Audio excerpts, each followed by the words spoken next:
Good morning बच्चों। आज हम कक्षा 8वीं में सामाजिक विज्ञान के अंतर्गत भूगोल का अध्ययन करेंगे। इसके पहले आपने इतिहास का अध्ययन किया, उसका प्रश्न उत्तर आपको प्राप्त हो गया होगा। उसे आप अपनी कॉपी में साफ सुथरे ढंग से लिख लेंगे। नागरिक शास्त्र में 2 अध्याय कंप्लीट हो चुके हैं, जिसका प्रश्न उत्तर आपको दूसरा अध्याय का आगे क्लास में मिलेगा। उसे भी आप पुस्तक अपनी कॉपी में साफ सुथरे ढंग से लिखेंगे। अब ये सामाजिक विज्ञान का तीसरा विषय जो भूगोल है, उसका पहला अध्याय का अध्ययन करेंगे हम। इसका शीर्षक है संसाधन। संसाधन किसे कहते हैं बच्चों? संसाधन हम उसी को कहते हैं जो हमारी आवश्यकताओं को पूरा करता है। मनुष्य की विभिन्न सारी आवश्यकताएं हैं, उन्हें पूरा करने के लिए वो जिन चीज़ों का उपयोग करता है उसे हम संसाधन कहते हैं। इसी पर किसी घर में जो 2 बच्चे हैं और उनकी माँ है, इन लोगों में बातचीत चलती है कि संसाधन हम किसे कहते हैं। एक दिन मोना और राजू दोनों घर की सफाई कर रहे थे। सफाई करते करते उन्हें बहुत सारी चीज़ें ऐसी थी जो देखने को मिली। जैसे हम अपने निजी ज़िंदगी में देखते हैं, जिन वस्तुओं का उपयोग करते हैं, चाहे वो बर्तन हो, चाहे कपड़ा हो, चाहे बोतल हो, चाहे वो पढ़ाई के पुस्तक कॉपी हो, चाहे और कोई चीज़ हो, ये सारी चीज़ें हमारे उपयोग के होते हैं। यही हमारे संसाधन कहलाते हैं, है ना। तो इसमें जो राजू था, लड़के का नाम था राजू अपनी माँ से पूछता है कि माँ, हम इन वस्तुओं का उपयोग क्यों करते हैं? इन वस्तुओं का उपयोग इसलिए किया जाता है क्योंकि उनकी माँ उसे बताती है कि इन वस्तुओं का उपयोग इसलिए करते हैं कि ये हमारी आवश्यकता है और हम अपनी आवश्यकताओं की पूर्ति करने के लिए इन सारी वस्तुओं का उपयोग करते हैं। तो इसे हम संसाधन कहते हैं। तो उसमें मोना बोलती है कि माँ, संसाधन किसे कहते हैं? संसाधन किसे कहते हैं? तो उन्होंने बताया कि संसाधन, यहाँ देखेंगे, मनुष्य या मानव जाति अपनी विभिन्न सारी आवश्यकताओं को पूरा करने के लिए जिन वस्तुओं का उपयोग करता है वो, है ना, चाहे वो प्राकृतिक हो, चाहे वो मनुष्यकृत हो, उसे हम संसाधन कहते हैं। ठीक है।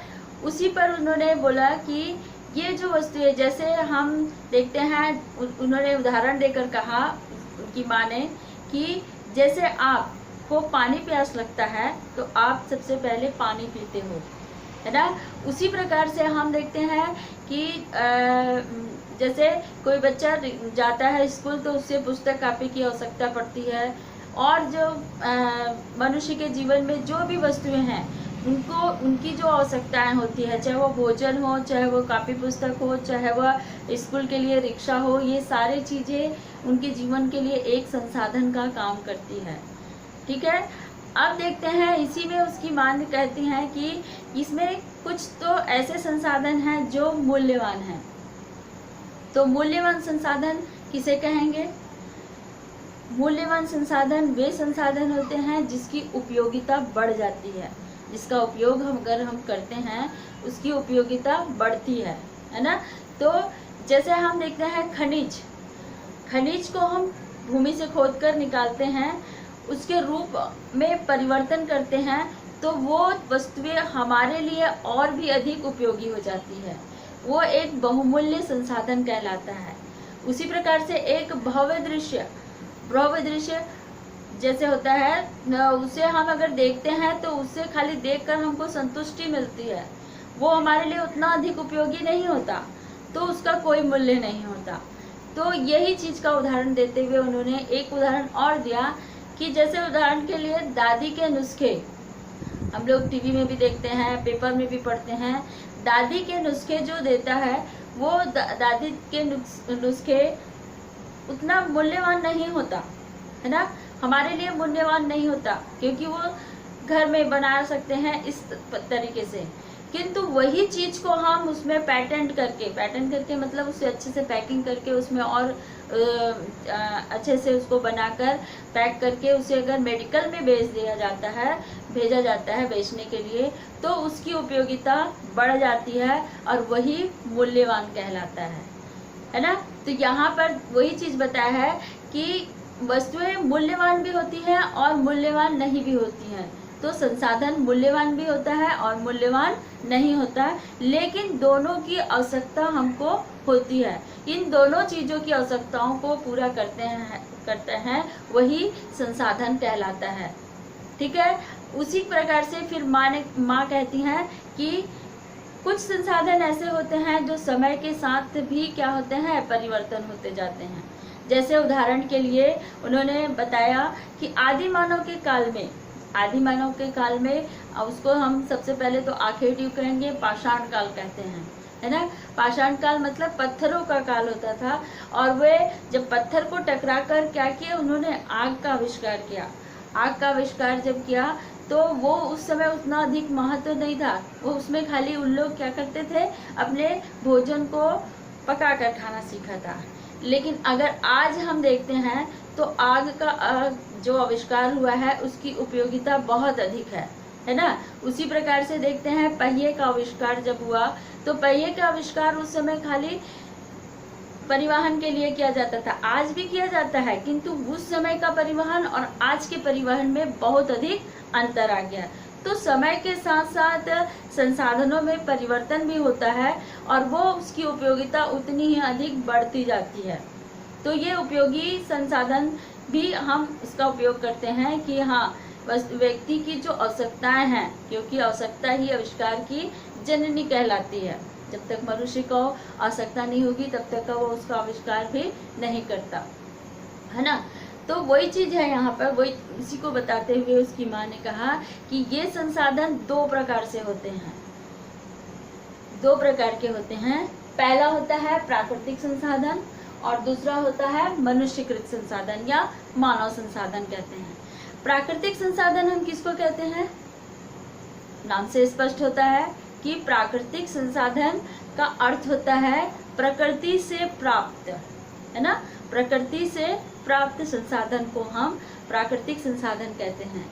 और ये संसाधन जो प्रकृति से हमको निःशुल्क रूप में प्राप्त होता है, इसको पाने के लिए हमको किसी प्रकार का व्यय नहीं करना पड़ता, किसी प्रकार का पैसा खर्चा नहीं करना पड़ता, ये हमको प्रकृति प्रदत्त होता है। जैसे उदाहरण के लिए हम देखते हैं सौर ऊर्जा, सूर्य का जो प्रकाश होता है यह हमको ऑटोमेटिक मिलता है ना। हवा जिससे हम सांस लेते हैं ये हमको प्रकृति द्वारा प्राप्त होता है। पेड़ पौधे, हमारे आसपास के जो वातावरण है, चाहे वो पठार हो, चाहे वह पर्वत हो, चाहे वह नदी हो, चाहे वह वनस्पति हो, ये सारी चीजें प्रकृति के द्वारा हमको निःशुल्क रूप में उपहार प्राप्त है। केवल मनुष्य उसमें अपनी आवश्यकता को बनाए रखने के लिए या अपनी आवश्यकता के अनुसार उसके रूप में परिवर्तन लाता है, किंतु वो चीज को पाने के लिए हमको किसी प्रकार का व्यय नहीं करना पड़ता, और वही प्राकृतिक संसाधन कहलाता है। ठीक है। अब ये प्राकृतिक संसाधन को दो भागों में बांटा गया है, एक है वास्तविक संसाधन और एक है संभाव्य संसाधन, है ना। वास्तविक संसाधन वे संसाधन हैं जिसकी मात्रा हमको ज्ञात होती है, जिसकी मात्रा ज्ञात होती है। जैसे हम देखते हैं किसी क्षेत्र में अगर जाते हैं तो जैसे कोयला खदान है, कोयला खदान में अगर हम कोयला निकालते हैं तो हमको पता रहता है कि यहाँ से यहाँ तक कोयला है, और अगर इसका लगातार दोहन करते जाएंगे तो ये एक समय के बाद समाप्त हो जाएगा। इसकी मात्रा हमको पता है।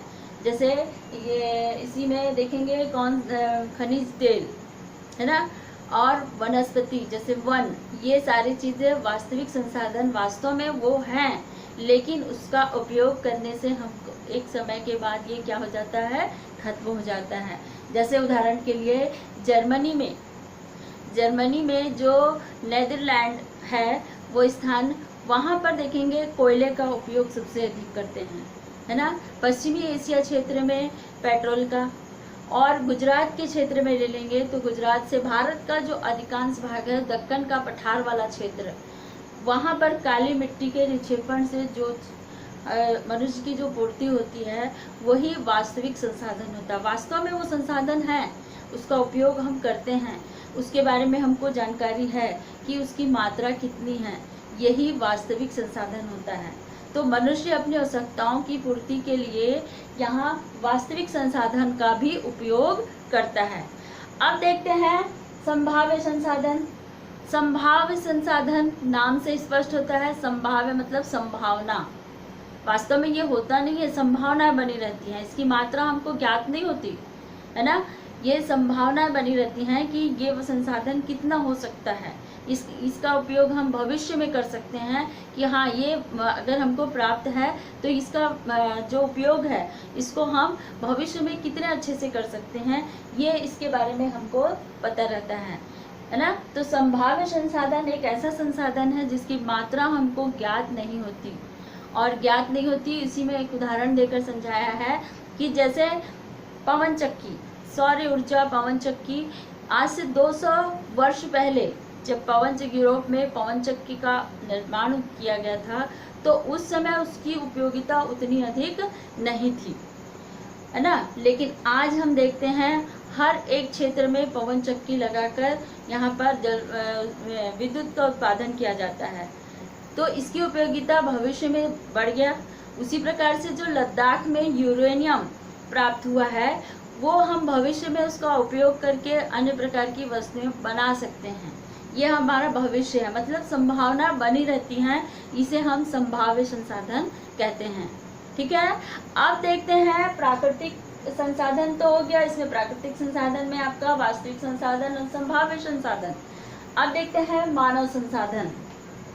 तो बच्चों मानव संसाधन किसे कहते हैं? मनुष्य के द्वारा बनाया हुआ संसाधन। अब मनुष्य के द्वारा कौन कौन से बनाए हुए संसाधन है? मनुष्य की जो आवश्यकता है उसके अनुसार जो वो जिन वस्तुओं का निर्माण करता है वे वस्तुएं मनुष्य या मानव संसाधन कहलाता है। जैसे हम देखते हैं ये पुस्तक है जो हमारी आवश्यकता है, इसको बनाने में मनुष्य की महत्वपूर्ण भूमिका है। उसी प्रकार से हम देखते हैं कई सारी ऐसी चीज़ें हैं, चाहे टेबल है, चाहे कुर्सी है, चाहे विद्यालय है, चाहे आप देखोगे सड़क है, चाहे पुल है, चाहे भवन है, चाहे स्मारक है, चाहे गार्डन पार्क जिसे कहते हैं, ये सारी चीज़ें मनुष्य के द्वारा बनाया हुआ होता है। जो अपनी आवश्यकताओं के लिए वे बनाता है उसे हम क्या कहते हैं? मानव संसाधन। ठीक है, अब देखते हैं मानव संसाधन में ये दो प्रकार के होते हैं, ये है नवीकरणीय और अनवीकरणीय। नवीकरणीय संसाधन किसे कहते हैं? नवीकरणीय संसाधन वे संसाधन होते हैं जिसमें मनुष्य उसका उपयोग करता है और वो जैसे ही उपयोग करता है वो उतनी ही जल्दी नया रूप ले देता है। आप बता सकते हो क्या चीज़ है? नहीं बता सकते, है ना। मैं बताती हूँ कि मनुष्य जिस चीज़ का वो इस्तेमाल करता है, उपयोग करता है, वो है सौर्य। सूर्य से जो प्रकाश हमको प्राप्त होता है, जो हमको प्रकृति के द्वारा जिसको हम ग्रहण करते हैं, जिसको हवा बोलते हैं हम, वो है ना। ये सारी चीज़ें जो ऐसी होती हैं जो प्रकृति प्रदत्त हैं, वे क्या होते हैं? हम उसका उपयोग करते हैं। खास करके अगर देखा जाए तो ये दो चीज़ें ही हैं जो इसमें मनुष्य कितने भर भी मतलब अपने पूरे जीवन भर भी इसका उपयोग करता है तब भी ये कम नहीं होती हैं, है ना। लेकिन कुछ चीज़ें इसमें ऐसी भी हैं कि जैसे जल है, पानी है, वनस्पति है, जैसे पानी है और वनस्पति है, मिट्टी है ना। इसका लगातार अगर वो दोहन करता रहता है, अगर वन का लगातार दोहन करेगा तो क्या होगा? एक समय वन समाप्त हो जाएगा। पानी का अत्यधिक दोहन करेगा तो एक समय पानी समाप्त हो जाएगा। मिट्टी में लगातार फसल को उपयोग करते रहेगा तो वो क्या हो जाती है? मिट्टी की उर्वरा शक्ति भी कम हो जाती है। तो हम ये बोल सकते हैं कि नवीनीकरण, इसमें नवीनीकरण में खाली आप देखेंगे पृथ्वी में जो हवा है, है ना, वायुमंडल के द्वारा जो हमको हवा ऑक्सीजन प्राप्त करते हैं हम, वो पुनः क्या हो जाता है, निर्मित हो जाता है सौर ऊर्जा, जो एक समय के बाद फिर से वो उसी रूप में हमको दूसरे दिन उसी रूप में प्राप्त हो जाता है। किंतु ये सारी चीज़ें, चाहे वह जल हो, चाहे मृदा हो, चाहे वन हो, ये सारी चीज़ें हमको अगर लगातार दोहन करेंगे तो भविष्य में ये हमारे लिए एक बहुत बड़ी समस्या बन जाएगी। आपने देखा भी होगा कि आजकल के समय में देखेंगे कई सारे ऐसे हैं जो हर मकान में बोर खुदाता है और उसके कारण से भूमिगत जल की कमी होते जा रही है, जो हमारे लिए एक बहुत बड़ी समस्या बनी हुई है। लगातार वन काटते जा रहे हैं क्योंकि जनसंख्या बढ़ रही है ना, जनसंख्या बढ़ रही है तो लोगों की आवश्यकताएं भी बढ़ रही हैं, और लोगों की आवश्यकताएं बढ़ेगी तो स्वाभाविक सी बात है कि वे अपनी आवश्यकता को पूरा करने के लिए वनों को लगातार काटते जा रहे हैं। इससे पर्यावरण प्रदूषण और पर्यावरण पर बहुत अधिक बुरा प्रभाव पड़ रहा है। उसी प्रकार से हम देखते हैं कि इसमें जल है, वन है, मिट्टी का उपयोग कर रहे हैं। इसके बारे में तो मैंने आपको बताया कि अगर हम इसका लगातार उपयोग करते हैं तो एक समय के बाद ये हमारे लिए समस्या खड़ी कर सकती है। तो नवकरणीय जो है वो एक इस प्रकार का संसाधन है जो पुनः वो क्या हो जाता है, नया रूप ले लेता है। उसे हम नवीकरणीय संसाधन कहते हैं, जो मनुष्य के द्वारा उसका उपयोग किया जाता है। ठीक है, अब देखते हैं अनवीकरणीय क्या कहलाता है। अनवीकरणीय में देखेंगे, इसमें अनवीकरणीय जो कि जिसमें मनुष्य किसी भी वस्तु का उपयोग करता है तो वो लंबे समय तक का उसका निर्माण नहीं हो पाता। वो क्या चीज़ हो सकता है, वो है, आप देखोगे खनिज पदार्थ है, खनिज तेल है, कोयला है, ये सारी चीज़ें है ना। वन है जो हम उसको काटेंगे तो फिर से लगाएंगे, वो फिर से लग जाएगा, लेकिन उसको उतना समय नहीं लगेगा। लेकिन ये जो संसाधन है, कोयला है, खनिज तेल है, या फिर आप देखोगे ये सारी चीज़ें है ना, तो इसका अगर हम लगातार उपयोग करते रहेंगे तो वो लंबे समय तक के लिए समाप्त हो जाता है। लंबे समय तक के लिए एक मनुष्य का जीवन जितना होता है वो भी उसके लिए कम पड़ता है। कई हजारों वर्ष के बाद उसका फिर से निर्माण होता है। तो हम ये कह सकते हैं कि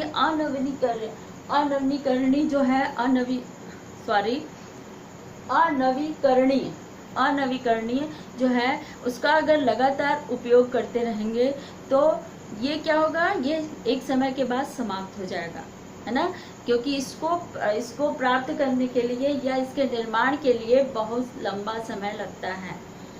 अब देखते हैं, इसी का दो प्रकार है, सर्वव्यापक होता है और स्थानीय होता है।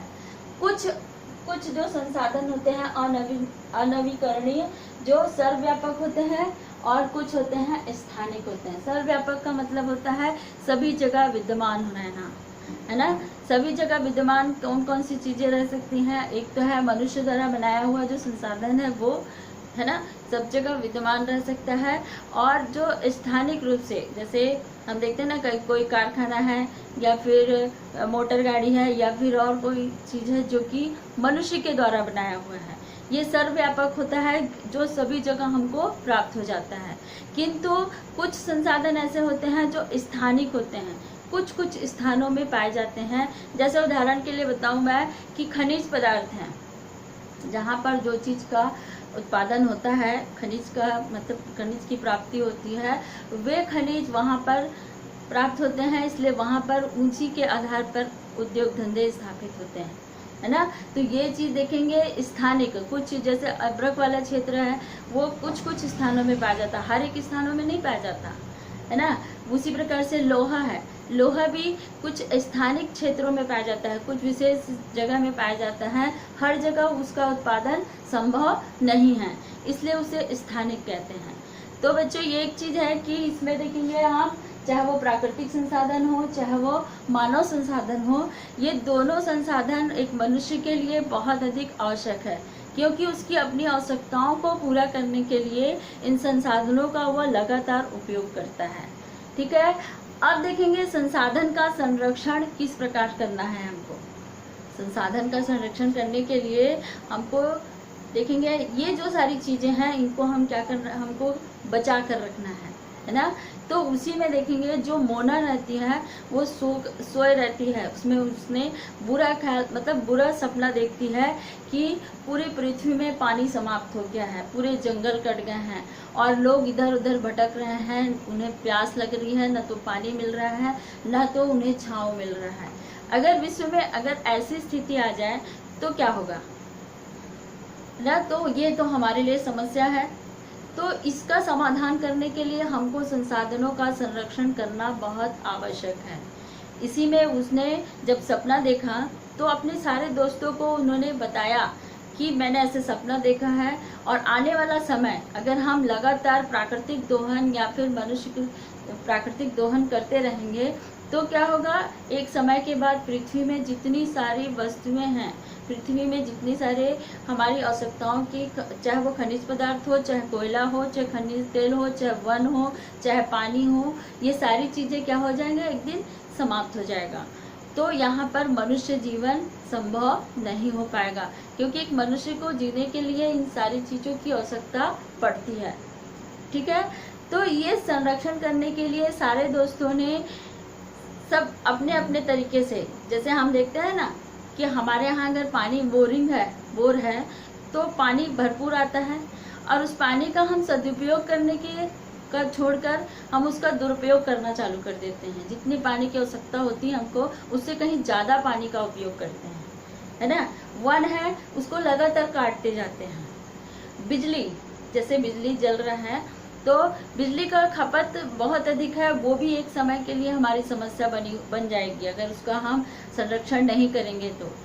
तो बिजली है उसका भी हम सदुपयोग करें और जो हमारे आसपास के वातावरण है ना, जो हमारे लिए आगे चलकर समस्या बन सकती है उसको हम संरक्षित कर सके। इसके लिए सारे दोस्तों ने कहा कि मैं कागज़ बचाऊंगा। जैसे बच्चों आप लोग कॉपी लिखते हैं ना, कॉपी में लिखते हैं तो एक पन्ना में थोड़ा ख़राब हो गया तो उसे फाड़ कर फेंक दिया, फिर दूसरा पन्ना में लिखा कुछ हो गया तो फिर उसमें पन्ना चिपका दिया, या ओवर राइटिंग किए तो उसको फिर से फाड़ कर फेंक दिया। तो ये कागज़ का दुरुपयोग है क्योंकि कागज़ लकड़ी से बनता है और लकड़ी से देखा जाए लकड़ी से बनता है, इसलिए इसको लकड़ी से बनता है इसलिए एक वनों को काटना पड़ जाता है। तो वनों को ना काटने के लिए इसको हमको कागज़ का सदुपयोग कर सकें। इस प्रकार से हम कागज़ का सदुपयोग करेंगे तो हम वनों को बचा सकते हैं। जल का सदुपयोग करेंगे तो जल का संरक्षण कर सकते हैं। बिजली का उत्पादन, जो बिजली को अगर बचाना है, अगर हम कहीं जाते हैं तो हर घर पंखा लाइट है ये सारे के सारे को बंद कर दिया जाए ताकि हम बिजली को बचा सकें, है ना। तो ये सारी चीज़ों को करके हम क्या कर सकते हैं, संसाधनों का संरक्षण कर सकते हैं ताकि आने वाला समय हमारा जो भविष्य है वो सुरक्षित रहे। इसीलिए संसाधन का उपयोग करना चाहिए कि जैसे हम संसाधन का उपयोग करते हैं तो सही ढंग से करें, है ना। जितना हमको उपयोग में लाना है उतना ही उपयोग करें, उसका दुरुपयोग ना करें, तभी हम संसाधनों का संरक्षण कर सकते हैं। ठीक है बच्चों, थैंक यू।